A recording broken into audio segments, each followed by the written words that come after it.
Okay, so we've talked about the obligations of the parties to a contract. The seller must deliver conforming goods. The buyer must pay for those goods. If that performance doesn't occur, for whatever reason, then a breach has occurred. And we said the third thing that a contracting system does is to provide remedies for the breach of a contract. And so in this section, we're going to be looking at remedies. Now, remedies for the breach of a contract can depend on the type of breach. First of all, let's be aware that breach of a contract refers to a party's non-performance of a contractual obligation. A party has failed to perform, and therefore a breach has occurred. But there are actually two types of breaches. There are two different ways to breach a contract. The first is fundamental breach. And we have the same concept in the United States as well, except we tend to refer to it as material breach. We'll talk more about it in a second, but fundamental breach is essentially a failure, a complete failure of one of the parties to comply with their obligations. So obviously, in the case of a seller, it's failure to ship the goods. In the case of a buyer, it's failure to pay for the goods. That's a fundamental breach. There may be, however, a breach that's less than a fundamental breach, what we call in the United States a simple breach. And a simple breach, again, we'll talk a little bit more about it, but essentially a simple breach is something less than a fundamental breach. That's how it's defined, which means things like late payment or late shipment. Those things would be regarded as a simple breach.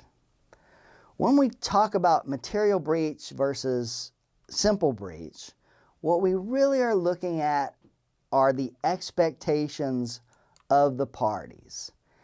And in the case of a fundamental breach occurs when it results in such detriment to the other party as to deprive that party of what it's entitled to expect under the contract.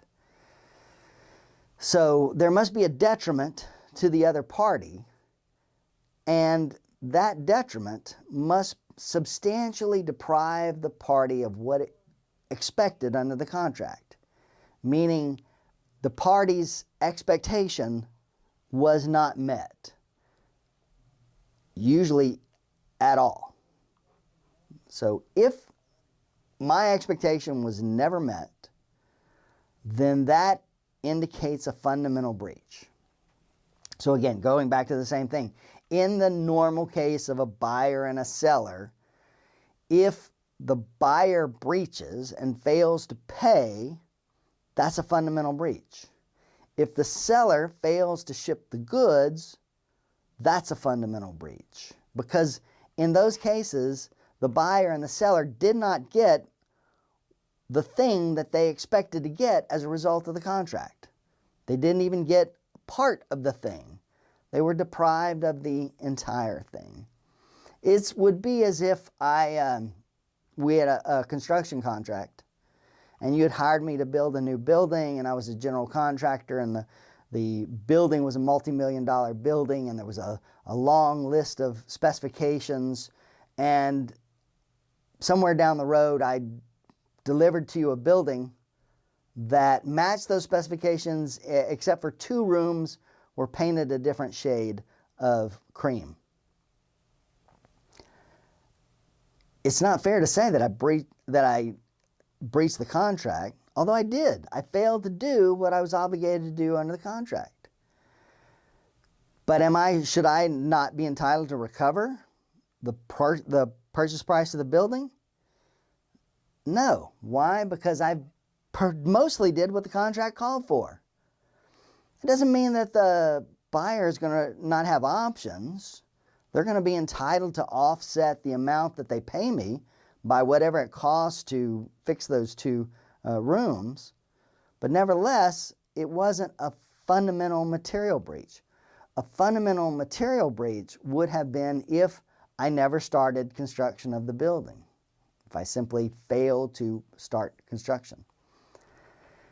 Now again, the contract itself can always describe, identify what is a fundamental breach.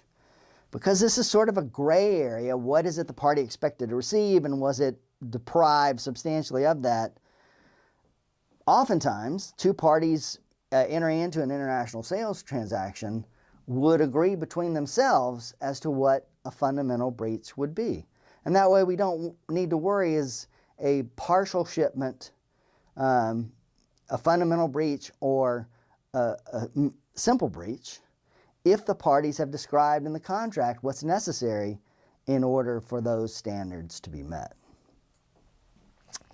A simple breach, as I said, is a less than fundamental breach. So for your purposes and for the test purposes, understand that a simple breach would be anything less than a complete failure to comply with the terms of the deal. Either a failure to ship or a failure to pay.